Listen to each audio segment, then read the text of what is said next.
Magandang gabi po, Luzon, Visayas at Mindanao. Matapos ang maingay at masayang parada sa mga kalsada ng Maynila, nasa Rizal Memorial Sports Complex na ang mga Pinoy Olympian, kabilang si Olympic double gold medalist Carlos Yulo. Inihanda roon ang isang maiksing programa bilang pagkilala sa karangalang inuwi ng ating mga atleta. At bago yan, mainit silang tinanggap ng kanilang mga mahal sa buhay at taga-suporta sa Heroes Welcome Parade. At nakatutok live si Sandra Aguinaldo. Sandra! Yes, Vicky, Bel, Emil, nako, napakasaya dito sa Rizal Memorial Sports Complex. At isa-isa nga pong pakinakilala, katatapos lang, yung pong mga atleta, matapos sa kanilang parada, sila ay dumiretso dito at isa-isa po silang pinakilala. At sa bandang dulo, syempre, yung ating mga nagwagi ng medalya, kasama po si Nesty Petesio, Ira Villanueva, at ang pinakahuli ay si Carlos Yulo. Ngayon po, ongoing pa rin yung programa dito at nakita po natin kasama po sa nanonood dito ay ang mga kaanak, miyembro ng pamilya ng ating mga atleta at gayon din na nakita natin ang nobya ni Carlos Yulo na si Chloe ay narito rin.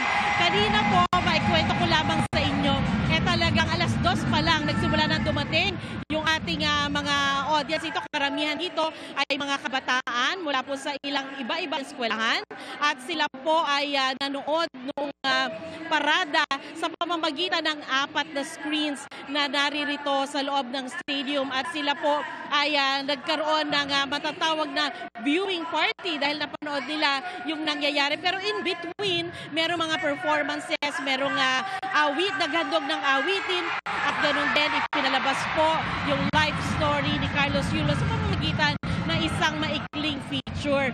At kasama po sa mga nakapanayam natin dito ay ilang mga batang atleta mula po sa ilang eskwelahan at sinasabi po sa kanila na napakahalaga po nila ng pangyayaring ito sa kanila dahil hindi lamang ito inspirasyon kundi nagbigay sa kanila ng pangarap na sana raw po ay hindi lang sila makarating sa national competition kundi sa Olympics. Sa punto pong ito ay nagsasalita na po ang ating gold medalist na si Carlos Yulo.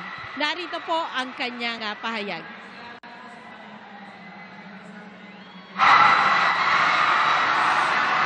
Maraming salamat po sa Panginoon sa paggabay sa amin, pagbigay po ng